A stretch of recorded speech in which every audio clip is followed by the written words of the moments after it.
సర్కార్ సంచలన నిర్ణయాలతో ముందుకు వెళుతోంది. మాజీ మంత్రి జానారెడ్డి హీరో నందమూరి బాలకృష్ణ ఇంటికి అధికారులు మార్కింగ్ వేయడం సంచలనంగా మారింది. కేబీఆర్ పార్క్ చుట్టూ ట్రాఫిక్ సమస్యను పరిష్కరించేందుకు ఫ్లైఓవర్లు, అండర్ పాస్లు నిర్మించాలని ప్రభుత్వం నిర్ణయించింది. ఫ్లైఓవర్ల నిర్మాణానికి అవసరమైన పిల్లర్లు వేయాల్సిన ప్రాంతాల్లో భూ పరీక్షలు జరిపే ప్రాంతాలను గుర్తించిన అధికారులు మార్కింగ్ ప్రక్రియ చేపట్టారు. ఇందులో భాగంగా బంజారాహిల్స్ రోడ్ నెంబర్ 12 లో ఉన్న మాజీ మంత్రి జానారెడ్డి ఇంటితో పాటు జూబ్లీహిల్స్ రోడ్ నెంబర్ 45 లోని బాలకృష్ణ ఇంటికి మార్కింగ్ వేశారు.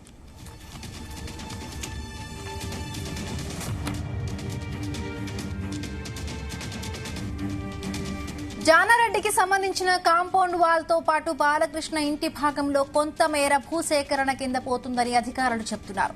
అధికారులు బాలకృష్ణ ఇంటికి మార్కింగ్ వేయడం సంచలనంగా మారింది. జానారెడ్డి, బాలకృష్ణలు ప్రభుత్వ తీరుపై ఆగ్రహంగా ఉన్నారని తెలుస్తోంది.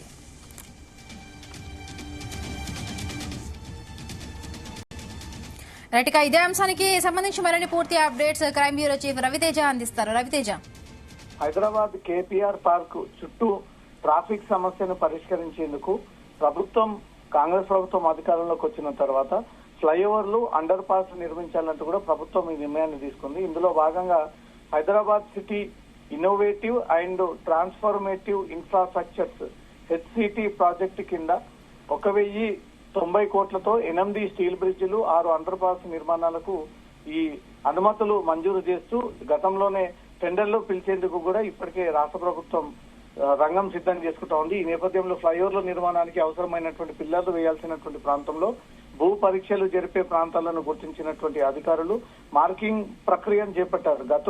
గత 6 నెలలుగా ఈ ప్రక్రియ కొనసాగుతా ఉంది. దాన్ని కొంత స్పీడప్ చేసేటువంటి భాగంగా ఈ రోజు మాజీ మంత్రి జానారెడ్డి అదే రోడ్ నెంబర్ 45 లో ఉన్నటువంటి సినీ నటుడు బాలకృష్ణ ఇంటికి సైతం ఈ రోజు అధికారులు మార్కింగ్ చేసి రోడ్డు ఎంత వెడల్పు పోతా ఉంది, ముందు భాగం ఎంతవరకు కట్టేటువంటి ఛాన్స్ ఉందనే దానిపై కూడా మెజర్మెంట్ చేసి ఆ మెజర్మెంట్ ప్రకారంగా మాజీ మంత్రి జానారెడ్డి ఇంటికి, బాలకృష్ణ ఇంటికి కూడా అధికారులు మార్కింగ్ చేసినట్టుగా తెలుస్తుంది.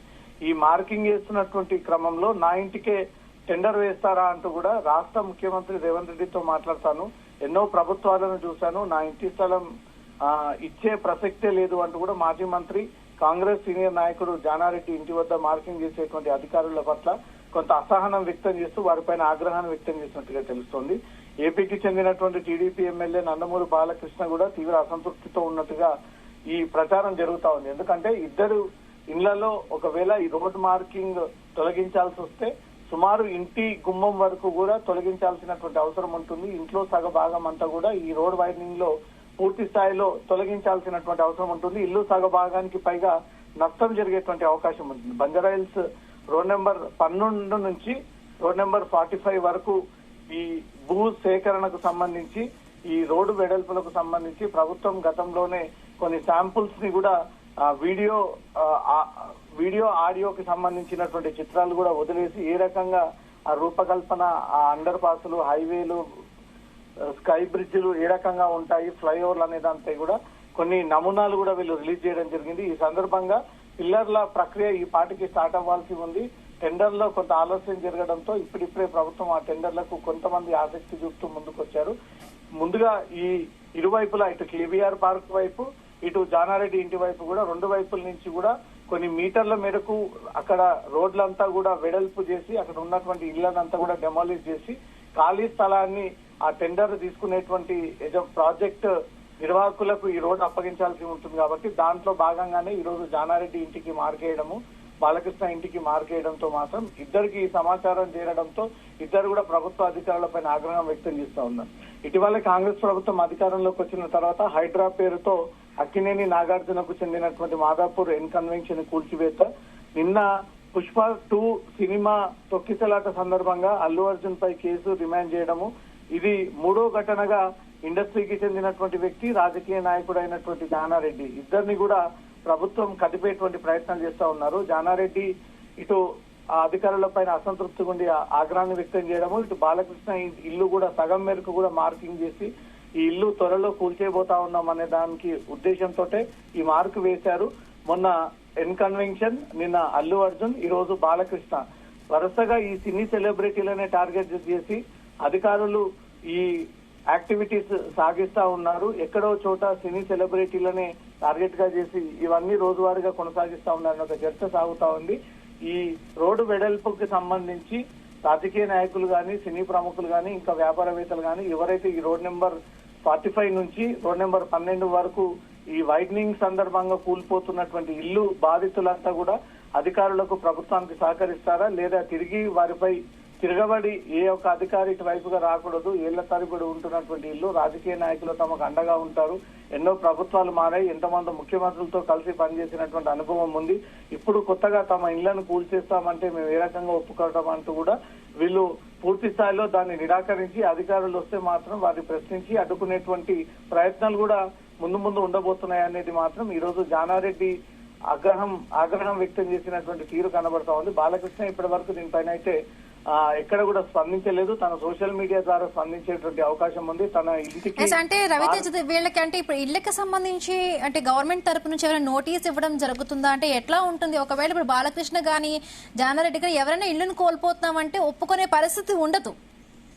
ట్రాఫిక్ సమస్య పరిష్కారానికి కేబీఆర్ పార్క్ చుట్టూ రహదారి విస్తరణ చేపట్టాల్సి బాధ్యత ప్రభుత్వం పైన, అధికారుల పైన ఉంటుంది. టీడీపీ కార్యాలయం పక్కన మినహా చుట్టూ రోడ్లని విస్తరించనున్నారు. ప్రస్తుతం 100 అడుగుల మేర ఉన్న రోడ్డుని 120 అడుగులకు విస్తరించనున్నారు. ఇది ప్రభుత్వం ఆలోచనగా కనబడుతోంది. ఈ రహదారి కింద మార్గంలో అండర్ పాసులు, పైన స్టీల్ బ్రిడ్జిలతో పాటు 120 అడుగుల రోడ్డు కార్యరూపం దాలిస్తే కేబీఆర్ పార్క్ చుట్టూ ట్రాఫిక్ సమస్య ఉండదని భావిస్తూ రహదారి విస్తరణకు 87 ఆస్తులను సేకరించనున్నారు అధికారులు అనేది కూడా ఇప్పటికే ఈ వివరాలను తెలియజేశారు. కానీ వీళ్ళు ఇల్లు కోల్పోతున్నాము, సగం మేరకు ఇళ్లని కూల్చివేస్తారంటే మాత్రం ఎట్టి పరిస్థితుల్లో ఇంటి యజమానులు ఊరుకునేటువంటి అవకాశం ఉండదు. అవసరమైతే వాళ్ళు కోర్టుకు వెళ్లడము, లేదా పోలీసులకు ఫిర్యాదు అందజేయడము, వస్తే అడ్డుకునేటువంటి ప్రయత్నం చేయడము, ప్రైవేట్ సెక్యూరిటీని పెట్టి అధికారులను బెదిరించేటువంటి ప్రయత్నం చేయడం. ఎందుకంటే ఈ రోడ్లన్నీ కూడా ప్రముఖులు ఉండేటువంటి ప్రాంతం, రాజకీయ నాయకులు ఉండేటువంటి ప్రాంతం, వ్యాపారవేత్తలు అధికంగా ఉండేటువంటి ప్రాంతం కాబట్టి ఈ ఇళ్లని మార్క్ చేసి కూల్చేస్తాము, ఈ ప్రభుత్వ ప్రాజెక్ట్ కి మీరు సహకరించండి అంటూ మాత్రం ఆదేశాలు ఇస్తే ఎట్టి పరిస్థితుల్లో వీటికి సహకరించకుండా, అడ్డకుండా వీళ్ళు రాష్ట్ర ముఖ్యమంత్రిని కలిసి ఒక మెమోరాండం ఇచ్చేటువంటి అవకాశం కూడా ఉంటుంది. అంతవరకు ప్రాసెస్ జరుగుతుందా, లేదా ఇటు కేబీఆర్ పార్క్ వైపే ఇంకా రోడ్డు వెడల్పు చేసి ఆ వాకింగ్ జోన్ ని కాస్త వెడల్పుని తగ్గించి అక్కడనే అడ్జస్ట్ అయిపోతుంటారా, లేదా డెఫినెట్ గా ఇటు జానారెడ్డి అటు బాలకృష్ణ ఇండ్లని కూల్చాల్సిందే. ఇవి కూల్చకుంటే ఇక్కడ అండర్ పాస్ హైవేలు గాని, ఫ్లైఓవర్లు గాని, బ్రిడ్జిలు గాని, స్టీల్ బ్రిడ్జిలు గాని వచ్చేటువంటి అవకాశం ఉండదు. ఈ ప్రాజెక్ట్ లో భాగంగా వీళ్ళు ఇళ్లను కూల్చాల్సిందే అంటూ మాత్రం రిపోర్ట్ ఇస్తే తప్పనిసరిగా రాష్ట్ర ప్రభుత్వం ఈ ఇష్యూని ప్రతిష్టాత్మకంగా చేపట్టి ఈ కూల్చివేతలు మొదలు చేస్తే ఇటు జానారెడ్డి ఇల్లు మొదటి నుంచి బాలకృష్ణ ఇంటి వరకు కూడా వరుసగా అందరినీ కూల్చుకునే వెళ్ళేటువంటి అవకాశం ఉంది.